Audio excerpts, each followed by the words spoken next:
I haven't had a chance to get into the news articles. I think most of the viewers who are from the show know I do a lot of the show graphics and stuff, and obviously been working on the magazine. And needless to say, I'm not running a lot of sleep right now, and I have not had a chance to actually get too far in to the actual news articles themselves. However, we do need to bring up the fact that they announced today that the Zack Snyder version of Justice League, that they are going to complete it, and it is apparently going to be a part of the rollout or at some point on HBO Max.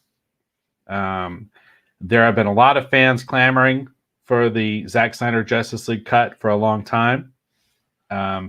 I can't even begin to tell you how tired it was I was hearing, because I used to have a lot of different YouTube, movie, TV, genre discussion shows I used to watch and listen to, and I've pretty much stopped all of them for different reasons. There's a few, like for example, like I like the Robert Burnett's show on the Burnett Work. I still watch that one. Obviously, I love Orville Nation, and I check out what PJ's got going on. But there's a lot of it I don't watch anymore because I just got kind of tired of just some of the stuff that's been going on. But one of the things that just kept coming up is there's a whole group of people that were just like, the Snyder Cut doesn't exist. Nothing exists for the Zack Snyder version of the movie. It wasn't even finished. And then there's all this talk about why in the world would DC or Warner Brothers pour a bunch of money into an unfinished version of a film that they didn't believe in, that basically they abandoned. They would never take the money and finish the Zack Snyder version. You all are just whatever. There is no Zack Snyder cut. I can't begin to tell you how tired it was I was of listening to that. However, as we have learned today, all you need to do is be in the middle of the streaming wars and sprinkle a little coronavirus on it, and all of a sudden the idea of finishing the Zack Snyder cut of the movie and rolling it out doesn't sound like a bad idea, especially if you can use it to sell your streaming service. And I feel like in a weird way, this is sort of like this story is in between pop culture news and streaming wars, because I do feel like that with HBO Max that this is a pretty heavy salvo. Because I'm going to be honest with you, I was on the fence with HBO Max. I wasn't sure if I wanted to do it or not. After hearing this, I want to see the Zack Snyder cut. I want to see it. I very, very much want to see it. And I want to see what his intention was. I don't know if I'll love it or not, but I want to see what his intention was. You know, what he started with Man of Steel, what he carried over into Batman v Superman. I want to know, what did he actually have planned to do with Justice League? So I'm very curious to see this. I'm excited and happy that they're going to finish the film so that we can all watch it. I'm curious how much of it will actually be new and how much of it would just be finished up, because there's a lot of wild, crazy rumors about stuff that was supposedly happening in Zack Snyder's version of the Justice League that may or may not turn out to be true. The stuff that they were talking about with, like, you know, the color timing and a lot of the stuff they were talking about the tone of the film, a lot of that stuff, I feel like that's probably dead on. But there was all these rumors about Green Lantern was in it and all this other stuff. And I'm like, well, that doesn't make any sense. So I'm very curious to see it and finally put everything to rest of what was his initial vision for Justice League. So we'll see what happens with this. So tell me, Eric, had you heard that they were going to be completing, quote unquote, the Snyder Cut of Justice League and rolling it out as a part of HBO Max? The rumors have been fast and furious on Twitter. That's where I'm most active. And Twitter, there's a lot of content creators that are huge Snyder Cut people, to the point of I get sick of hearing about it. But it's the buzz has been there. And there's a huge group of fans that want this. And I personally think that this is a good move by HBO. I think we kind of touched on this before about sort of the rumor, or not even the rumor. I think it was more like, Dave, I think you were kind of just saying, I think they should put the Snyder Cut on HBO Max. And that was just like your opinion. And I think it's a great move. I really do. It's a great move, despite, whether I'll watch it or not. I'm going to give HBO Max a shot. I'm a little bit concerned about the price point and things like that. But because of the show, I'm definitely going to give it a shot. I'm sure that, Dave and I might actually look into reviewing the Snyder Cut. I'm in a weird position because I feel like I'm kind of in a minority because I like Justice League and I hate Batman versus Superman, and I didn't really like Man of Steel. There were elements of Man of Steel I really liked. For instance, I like the fact that Zod was actually kind of almost on the same side as Jor-El, but he was going down a militant path and basically saying, we have to save the planet through a coup and stuff like that, as opposed to I think Jor-El, Superman's father, who was looking more at doing this through a peaceful means and convincing people and things like that. So I thought that was a neat twist, but I hated what they did with Pa Kent. I mean, that's unforgivable to me. And I also kind of hate the whole premise of Superman being kind of like, oh, well, he's an alien, and so people will be suspicious of him. And so I've got a lot of mixed emotions. Now, I'm not a Snyder hater. I own 300. Okay, that's in my personal collection, and that is always a big compliment for me to a filmmaker or a film that I actually own it, because I don't have a very large DVD or Blu-ray collection, and I have 300 on Blu-ray. I think it's a fantastic film. I also have The Watchmen, which Watchmen's a very controversial film because Moore, the writer for the Watchmen comic, did not support that, and so Snyder did it anyway. I think he did a good job. I enjoy the Watchmen film. I own it, so I'm not a Snyder hater. I don't like Man of Steel, and I hate Batman versus Superman. And I liked Justice League. I really liked it. I enjoyed it.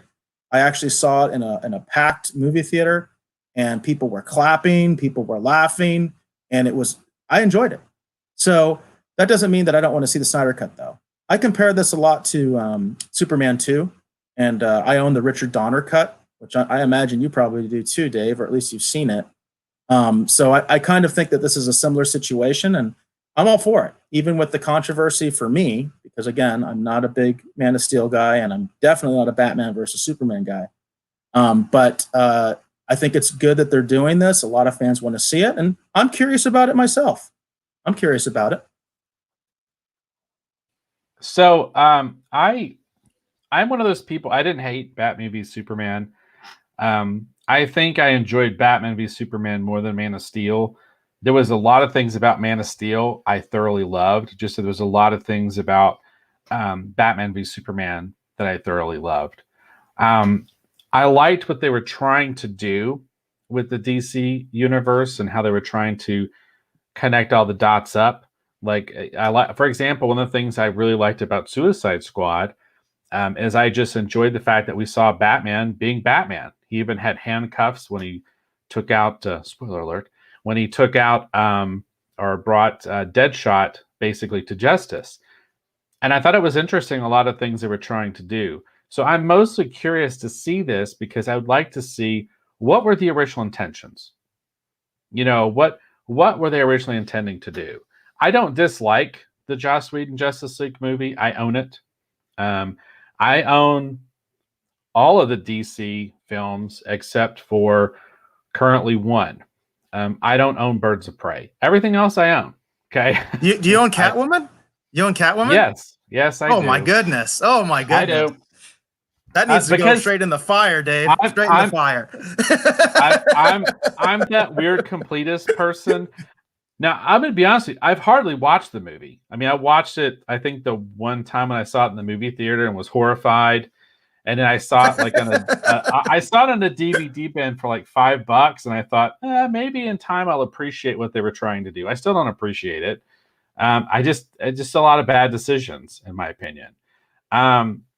But the point being is that I very much want to see what the original intention was, and how they were going to connect all the dots. So I'm excited to see this. It will actually get me to pull the trigger on actually signing up for HBO Max. So well played, Warner Brothers. And then Chris Roberts has a comment here. It was just put up. It says, "You are not missing anything with Birds of Prey." Well, that's kind of the thing. That's Birds what I've of heard. Prey. I heard it's a train wreck. I heard it's terrible. It's the first DC inspired film that I just chose not to watch. And I love some of those characters that are in that movie. but I don't like, Huntress is like, for example, I love, there was a really great Huntress miniseries that actually brought her into where she ended up training with the original Question Vic Sage. And it's, I think it's over there on the shelf. I can't remember the title of it. It's something Blood, because it deals with the mafia. I forget the name of it, but it's a great miniseries. I love that miniseries. I love Huntress. I have actually some original comics for Huntress signed by Joe Staton. I'm a big fan of Joe Staton, and I love Huntress. And I love Birds of Prey. My wife and I read Birds of Prey actually together. I bought the first issue and loved it, and I gave it to her, and she liked it. And we read all of the original Birds of Prey, all the minis, all the one shots in the original first series that was written by Chuck Dixon. So we love Birds of Prey in this house. But that trailer was unrecognizable to us, and we both decided to pass because it just didn't make any sense. But Birds of Prey is the only movie I've just been like, you know what, I'm good. I'm not even going to try it. But I am excited for the Zack Snyder cut of Justice League. I think it'd be interesting, and I'm very, very curious to see what Snyder's original vision was. I also own 300. I love 300. That's a great movie. And I really love Watchmen. I have two main computers I use when I create graphics and I do finishing illustration work. I have a Surface Pro where I do the bulk of my heavy lifting for illustration right now. And my Surface Pro is actually all Watchmen movie themed. So whenever I log in, the first thing I see is a really cool shot of the cast from the Watchmen film that Zack Snyder did. I love that movie. I remember being with Scott Clark at San Diego, and they had Archie, or Archimedes, the ship, Night Owl's ship. And we got to go inside and see what they were doing because it was before the show floor opened. And Scott and I, we went and actually saw that movie actually together. It's one of my fondest memories. We actually saw that movie together at the movie theater. And so I love Watchmen. I have a very big connection to it. And so I'm a Zack Snyder fan. So I want to see what his original intention was. So I'm very excited for this. So we'll see. I thought it'd be worth bringing it up. I thought the Rogues Gallery might want to chime in and talk about the Zack Snyder cut because it's such a hot button topic. But there you go. So I thought we should bring it up. Well, Chris mentions again about Birds of Prey. He said, I decided to watch it, got a free pass even. Afterwards, felt like I should have been refunded the pass to use on anything else. But he does say, I also love the Watchmen movie, but not the series that was on this last year. And I have not seen the series. I heard it is terrible. That's just what I heard. I haven't seen it, but I do have the Watchmen movie in my collection. And there's just one word for the Watchmen as far as I'm concerned with that movie is Rorschach. Rorschach steals the show. It's all about Rorschach. That's just my opinion. I'll be honest with you. I was surprised at how much the Watchmen helped me to sort of better appreciate Silk Spectre, because it's a character that when I read the original series, I didn't really like the abrasive nature of the Silk Spectre, whether the Golden Age version or the Bronze Age, Modern Age version that's portrayed in the original comic series by Alan Moore and Dave Gibbons. But Malin Ackerman and Gina Carano, what's her name? Shoot, I can't remember her name. I don't want to say the wrong name. The actress who played the Golden Age Silk Spectre played her mom. They did a very good job of winning me over and actually quite finding a new appreciation for Silk Spectre. And I love Patrick Wilson as Night Owl. Night Owl, for those who may not be familiar, Watchmen, the original Alan Moore, Dave Gibbons series, when Alan Moore was originally creating it, he wanted to use what they called the Charlton characters. There used to be a whole line from a publisher called Charlton, and they had a lot of characters, Captain Atom, Blue Beetle, just a lot of really great characters in their catalog. And so when DC had got the rights back, Alan Moore wanted to do this sort of like dark, interesting, deconstructive story using those characters. And then Dick Giordano actually was the one who kind of put the kibosh on that and said, no, we just got these characters back. And his mind, he was thinking like that because he had been the editor and had worked on the Charlton line of heroes. And so he didn't want to do anything with them until they had the chance to roll them out in their correct form. He said, but if you create your own thing, then you could do what you want to do and it could be interesting. So that's how the Watchmen kind of came about. So the Watchmen kind of shows us the closest thing to like a live action Blue Beetle and Night Owl. And I thought Patrick Wilson was really great as Night Owl. I guess in a weird way, I've always kind of identified with that sort of dutiful soldier hero who believes, in doing the right thing and wants to think that people are inherently good. And like, I've always identified with those kind of heroes because I feel like I kind of fall in that line. And it's sometimes to my detriment. But I thought Patrick Wilson was really great as Night Owl too. I think it has to be mentioned though that Alan Moore does not support the Watchmen film. Yeah, I know. That cannot be understated. Even though, like I said, I like it, I own it, but I do have a great deal of respect for Alan Moore and his work.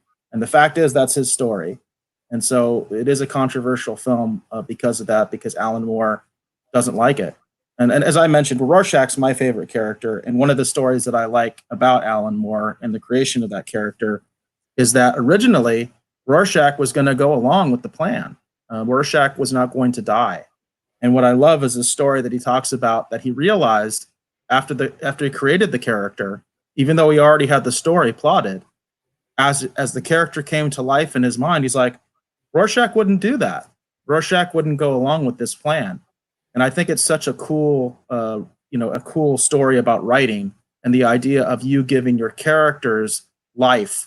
And suddenly they almost start to speak to you. You know what I mean? That they have their own path. Even though you as the writer had created a story, you suddenly realize this character wouldn't do that. That doesn't make sense. Which, by the way, that's the complete opposite of, say, like Star Trek Picard, where characters do things that make absolutely no sense because it's convenient for the plot. It's completely reversed. You know what I mean? Because the characters have no life. They're razor thin. Bobby Chambers mentions studios have ruined more than a few movies. I have high hopes for the Snyder Cut. So, Bobby, I hope you're right. Again, I'll say it. I'm not a big fan of Man of Steel. Hated Batman, Superman, but love 300. Love The Watchmen. I'll give it a chance. And then Chris Roberts has the name actually for the actress I was trying to think of, Carla Gugino, Gugino, not exactly sure how to pronounce that, who actually played the Golden Age or the original Silk Spectre, the mother of the later Silk Spectre, who was played by Malin Ackerman. Both of those actresses really won me over to the various versions of the Silk Spectre. In the comics, they come off just a little bit more abrasive, and the way that they portrayed them, they just gave them a little bit more nuance, and was able to kind of bring me in and make me more interested in their story overall. Watchmen is one of those films I would love to review actually here on the show, because there's so much material. It would be fun actually to actually do Which the cut? original. There's like three different cuts of Watchmen. There's the theatrical, then there's one where they actually incorporated the the Black Freighter storyline, because they have a separate short film for that. But there's a version where they actually incorporate it back into the movie. Have you heard about that or seen it? Well, I own the director's definitive cut, where it actually takes all the material and puts it together, and it's a really long, exhaustive kind of thing. But I love it because I just love the whole Watchmen universe. And one of the things I love about it is it's so great too, because it would be fun to talk about the characters that inspired them. I love the character of Captain Atom, who is Dr. Manhattan in the Watchmen series. I love the character of the Question, who is actually Rorschach in the Watchmen series. The material and what Alan Moore did with all of that is just so interesting and so layered and so complex. And I've watched Watchmen so many times. I really, really like that film. And I love the attention to detail. I love the idea that it presupposes the idea that superheroes have been around since the golden age, and we see them kind of going from, coming from the 30s, the 40s, into the modern age. It's just really interesting what they did with that film, and how faithful at times it is to the comics. I know there's some areas where it isn't, but it's so faithful to the comics. It's amazing because it feels like you're seeing it being brought to life. The ending is the most controversial element that was changed, and I still don't know how I feel about that, to be honest with you. So I'll be honest with you. I look at it as, the graphic novel is one thing, the movie is something else. But they're both very faithful to, the story. But that fundamentally changes things. That fundamentally changes things in a weird way that I don't know if it really fits with everything else we saw before. That's my issue with it. So no. If we ever review it, we could get into it. I honestly don't have a lot of problems with it. Now, it's important to understand too, people who've been with us here on the show, they understand that I'm probably a little bit more visually driven. I love like a powerful visual, and sometimes I will excuse some other things if the visual works. But at the same point too, if the story beats are dunderheaded and I don't like it, it doesn't matter how great the visual is; it's still not good. And in Star Trek Picard, you had the worst of all possible worlds: terrible visuals and terrible story. It just didn't work. It just didn't work at all levels. But that's the thing that's really great about Watchmen, even though they changed that, and it does change the complexity of the story a lot, because it is a pretty significant change.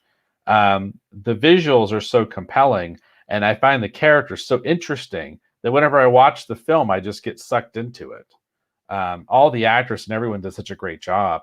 I just can't get over what a good job they did, because the idea of adapting Watchmen is not a simple task to take on. That's a pretty gargantuan task, and I thought for what they had, that was the point. That's why Alan Moore didn't support it. The entire point, he said, of making the Watchmen was to do something unique you could only do in comics, and he said that it was supposed to be unfilmable. Well, but a percentage of Alan Moore's anger too is the fact that, according to the contract he originally signed, he's supposed to eventually at some point get the rights to the Watchmen back. I don't think that's ever happening now. So a part of his anger, and rightly so, is because of the fact that he feels like that the Watchmen was taken from him. So I understand his anger, and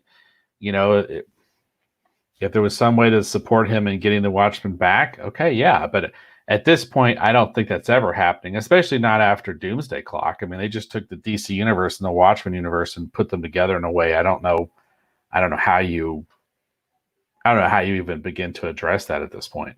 So anyhow, so I just wanted to bring up the Zack Snyder cut because I know it's kind of breaking news and it's a big thing, and I thought it'd be good to talk about it. I'm excited to see it. I want to see it. I'm very curious to see what his original intentions were with Justice League. I'm not sure if I'll love it, because like I said, there was things about Man of Steel I really didn't like. There was things about Batman and Superman I really didn't like. Overall, I enjoyed the films. But then there was also too the most recent the Joss Whedon Justice League movie. There was things I liked and things I really, really didn't like. So I'm just very curious to see what the original intention was, because it may change how I feel about some of the other stuff when you see it in context. It's like, oh, we were doing that and we were going there. Now I get it. So hopefully it'll have that kind of an epiphany for me, and it'll help me appreciate the other films more. That's what I hope. So one can always hope, Dave.